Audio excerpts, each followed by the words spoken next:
Maseches Gittin Daf Ayin Hey contains one Mishnah, three sugyas, two sugyas before the Mishnah. And then we'll get to the Mishnah, which introduces the topic of if somebody has a tanai to fulfill to make her get count, how long does she have to keep going? When could she count it as being fulfilled? So let's begin. The Gemara is discussing where a man gives his wife a get on the condition that she pays him 200 zuz. Then the question is, what if he tries to get out of it by refusing to accept it to 200 zuz? Can she force him to accept it? Can she give it to him against his will? If she throws it at him, does that count or not? So the Gemara is going to have two versions of a statement said by Rava, which compares this halacha of her when she's trying to pay the 200 zuz to fulfill the tanai on the get to a situation where somebody else wants to pay money and the person doesn't want to receive it. That's like when somebody bought a house in a walled city. The halacha is that the seller has a right to redeem the house from the purchaser for up to 12 months. If he can't redeem it for 12 months, then it officially transfers ownership and it goes to the buyer. It does not go back at Yovel. It is lost to the family forever. So obviously, the seller wants to try to get the money together as soon as he can to be able to redeem that land.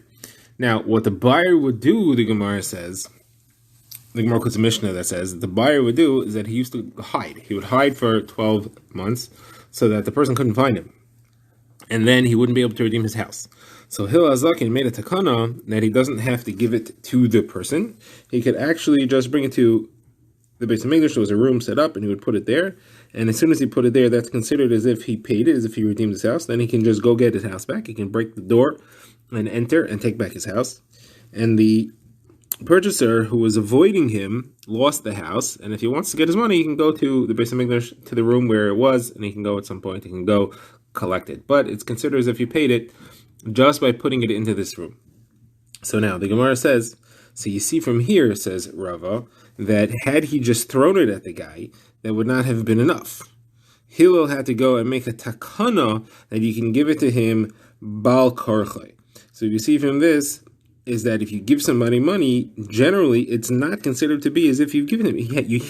He hasn't received it unless he chooses to receive it. So and therefore, according to this first version of Rava, in our case, where the husband is refusing to receive the money and therefore he wants to make the get not chal, that would work. He would be able to say, I'm not receiving the money. And then even if she throws it at him, it's not like he got it. He could say, I did not receive it. He's refusing to accept it. You cannot give it to him bal korchay. Now, Hillel was matakin. In that case, okay, Hillel made a takana for there. But generally, the halacha would be that you cannot do that. Now, the Gemara is a kasha on this, perhaps not. Perhaps the difference here is very large. Hillel was talking about where he couldn't find the guy. Giving somebody something where he's not there, how are you supposed to give it to him? So Hillel had to come up with a way that you can give him the money even though he's not, even though you don't know where he is, to give it to him when you can't see him. That's what Hillel was matakin. But our Gemara, where you're not hiding from him, you're finding the guy, so she would be able to just throw the money at him, and then he received it, and then there's nothing to do. So the fact that Hillel had to make a takana doesn't prove that in all other situations where you have the guy, that you can't give it to him against his will. So really we say as follows. If you have the guy, you can give it to him against his will. Therefore, in our Gemara, where she wants to give him the money, she can give it to him against his will, fulfill the tie, and her get is good, even if the husband doesn't want. Hillel's case, he couldn't find him because he was hiding. So Hillel said you could give it to him shaloi b'fanav. You could put it in this room in the Beis HaMikdash, and that will accomplish the same thing. And that was Chol Chiddush. Now this is all the first version of Rava. The second version of Rava says the opposite, and points out that Hillel only made a takana in a situation where you couldn't find the guy. But if you would have been able to find the guy, Hillel wouldn't have needed to make a takana. So this proves that if you can find the guy, you could just throw the money at him and force him to accept it against his will. And the Gemara rejects this. Usim Rashi says, no, how do you know? Maybe Hillel only made the takana in a case where he couldn't find the guy because that was the situation. The situation was he couldn't find the guy. So he made a takana that you should be able to find the guy. But it could be that the halacha also would have been that even if you could find the guy, to throw the money at him doesn't mean that he's receiving it and he can refuse to accept it. You don't see a proof from that. Okay, that's that discussion. Now we go to our second. So again, here the Gemara is going back to the Machlokes between the Rabbanan and Shimon ben Gamliel. If the husband gave her a get with it tonight that she returned a certain object to him, let's say his jacket, and she doesn't have it, she lost it. Can she give something else instead? Can she give the value? So then Shimon ben Gamliel said yes, she can give something else of equal value. She doesn't have to give the object himself that he said. So what's the halacha? So the Gemara quotes Rabbi Chanan and Rabbi Yechanan that said that whenever you have a machlokes between Shimon ben Gamliel and anybody else in a Mishnah, the halacha is always like Rav Shimon ben Gamliel with 3 exceptions. This is one of them. And the 3 exceptions are called Erev, Tzidon, and Raya Achrayna. This is Tzidon, because we had a story here, the Mishnah brought a story that happened in Tzidon. So this is the case of Tzidon, and here is the exception. So here the halacha is not like Rav Shimon ben Gamliel as opposed to everywhere else where it is. Now, the Gemara quotes a brisa, a contradiction between the 2 halves of the brisa. I'm going to try 4 ways to resolve it. 1, bringing in Rav Shimon ben Gamliel, and the other 3 with other approaches, which will get us into the halachas of formatting a Tanai properly. So the brisa says as follows. The first case is where somebody gives the wife a get and says, here's the get, but the paper belongs to me. I'm giving you the get, but you don't get to keep the paper. You could just hold the get, but the paper stays mine. Now, the second case is where he gives her the get and he says, here's the get, on the condition that you return the paper. The Gemara understands that when she returns the paper, the get will be chal. So the Gemara says in both of these, she's getting nothing. In the first case, she's not getting the paper. In the second case, she doesn't have the get by the time it's chal, because it's only chal when she returns it. Now the halacha though is, so it sounds like it's the exact same case. Either way, she's not receiving the get at the time that it needs to be chal. The halacha that the Mishnah said, that the brisa says, is not the way. The brisa says that in the first case, it does not work, and in the second case, it works. What's the difference?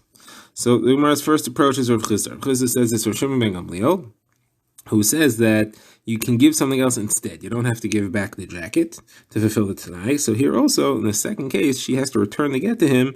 She doesn't necessarily have to give him the get. She gives him something else. She gives him something else that he's willing to accept. And therefore, she can hold on to the get and give something else, and it'll still be chal. And that's why the second half of the brisa works. So the Gemara says that this is not necessarily correct. Abai disagrees. Abai says Rav Shimon ben Gamliel only said he can give something else if the thing that he's asking for doesn't exist. He asked for his jacket and the jacket's gone. Over here, he asked for the get. As long as she has the get, she can't give something else. So you don't know that Rav Shimon ben Gamliel would say this. So therefore, Abai wants to say a different pshat. We're going to have 3 pshatim, and we'll all go into the formatting of a Tanai. As a machlekes tanaim, if you have to do a Tanai the same way the Tanai that we find in the Torah was phrased, there you have Bnei Gad, and Bnei Ruvain made a specific Tanai that they are going to go fight for Klal Yisrael in Eretz Israel, and only then will they go back to their land. And they said, if we do that, then we'll get the land on the other side of the Yarden. So according to Rabbi Meir, you have to do it exactly the same way they did. So Abaye says, this is Rabbi Meir, and the problem here is that the Tanai isn't formatted correctly. The Bnei Gad and Bnei Ruvain did a Tanai kafel. They said both ways. If we do this, if we go fight, then we get Evei Yardin. If we don't go fight, then we don't get Evei Yardin. They said both sides of it. The yes and the no. Here, he didn't say both sides. He just said, it's your get on the condition you return it. He didn't say, and if you don't return it, it's not a get. So that's why this is no good. That's why the second case here is no good, because the Tanai wasn't formatted the right way. The first case wasn't a Tanai at all. He just said, here's your get, but the paper's mine. So Rav asked the kasha on this, that the implication then is, the way you want to explain it, is that the only problem here is that he didn't say both sides of the Tanai, but if it's Rabbi Meir, there's many other problems. Like, for example, the Bnei Gad and Bnei Ruvain had to be the Tanai before the action. What was the fulfillment term? The condition has to be said first, and only then what takes effect. So, like they said, if we go fight, then we get to keep the land on the other side of the Yarden. Here, he didn't do that. He said, here is your get, on the condition that you return it to me. He shouldn't have said that. He should have said, if you return it to me, then it is your get. So there's another problem here, and therefore it's no good. So Rava says that the reason why it's no good is for that reason, is because he didn't do a Tanai Kaidim Lamaisa. He didn't format it right. He should have said that if you return it, then the get is a chal. So Gemara asks, there's another problem though. And then there's a third reason that this doesn't fit into Bnei Gad and Bnei Ruvain, and that's in Bnei Gad and Bnei Ruvain, the Maisa and the Tanai were 2 different things. One is about Eivah Yardin, and one is about Eretz Yisrael. And that is a valid Tanai. However, here it's both about the get. She has to return the get, and then the get is chal. You can't have 2 different conditions. You can't have the condition and the action both be on the same thing. So the Gemara therefore goes to its final answer. Where we're going away from Rabbi Meir, we're going away from Bnei Gad and Bnei Ruvain. The Gemara quotes Rav Ashi, who says this is Rebbe. Rebbe holds is that every time somebody makes a Tanai, it takes effect from the time he gives the get. It takes effect retroactively. Therefore, when he says to her, here's your get on the condition you give it back to me, when she gives it back to him, it's chal from the time that he gave her the get in the first place, which was much earlier while she still had it. And therefore, there's no problem. She give him back the get, and even though she's not holding it, it's okay because it's not chal in that moment. It's chal earlier when she was holding it. Okay, the Gemara now goes on to a takana made by Shmuel, and we're going to talk more about the halachas of Bnei Gad and Bnei Reuven and how you phrase a tanai here. So the Gemara says that Shmuel made a takana that if a shchiven, or somebody who's ill, wants to give a get, and he wants to make sure that it's chal correctly, but he wants to make sure that he could still get out of it if he recovers. So he has to make a tanai correctly so that if he survives, then he will not end up divorcing his wife and not be able to get out of it. So what should he say? So the Gemara says the Shmuel is matakin that you should follow the halachos of Bnei Gad, Bnei Reuven, make sure you do it right. What should he say? So Shmuel says he should say as follows: if I don't die from this sickness, it's not going to be a get. And if I do die from the sickness, it is going to be a get. That way you have both sides. You have a tanai kafel, you have the yes and the no version. So the Gemara asks, hold on a second. It's wrong. You have to do the yes before the no. He has to say, if I do die, it's a get, and if not, then it's not a get.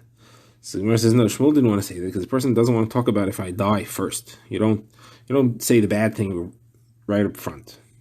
So the Gemara says, all right, but you have a problem. You still have to say the good part first. So you know what? Let him say as follows. Let him say, it's not going to be a get if I don't die. Let him first talk about the get.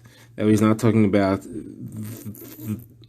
the death first, right? So let him say, it is a get if I die. It's not a get if I do not die. So there's a problem with that, is that you have to have the tenai before the maisa. You always have to start off with what is if. You have to start off with the if you do or if you don't. So you can't start with it will be a get if I don't die. So the Gemara therefore says that we have a problem. How are we going to phrase this correctly? This is not fulfilling the halachas of Bnei Gad and Bnei Reuven. So Rava says he should say as follows. He should say, if I don't die, it's not a get. If I do die, it is a get. And if I don't die, it's not a get. Meaning he should repeat it. That way he could start off with the good thing, but you still have Tanai Kodim L'Maisa, and you still have Hein Kodim Lav. You still have the yes before the no, because you're saying no, yes, no. That way you could ignore the first part, but at least it's not the first thing you're saying. So you have the yes and the no. You have the yes before the no in the last two phrases, and that way you get all the halachos without having to start off with a bad thing. Okay, now we get to our Mishnah. Mishnah talks about where he makes a tanai that she has to provide a certain service. And the question is going to be, how long does this service have to go for? So the two cases that the Mishnah brings is if he says, the two examples of the tanai that the Mishnah brings is if he says, here's your get, it's chal if you serve my father or if you nurse my son. Now, there's two different ways he could have phrased it, which informs how long he needs to do it for. So the first case is where he just said like that, serve my father, nurse my son. So how long does it have to go for? So serving the father has to be for as long as he lives, as long as it's available. The nursing of the son is a standard nursing time, the Gemara says. Tanakama says 2 years, Rabbi Yehuda says 18 months, which is our standard machlokes as to how long a child needs to nurse for.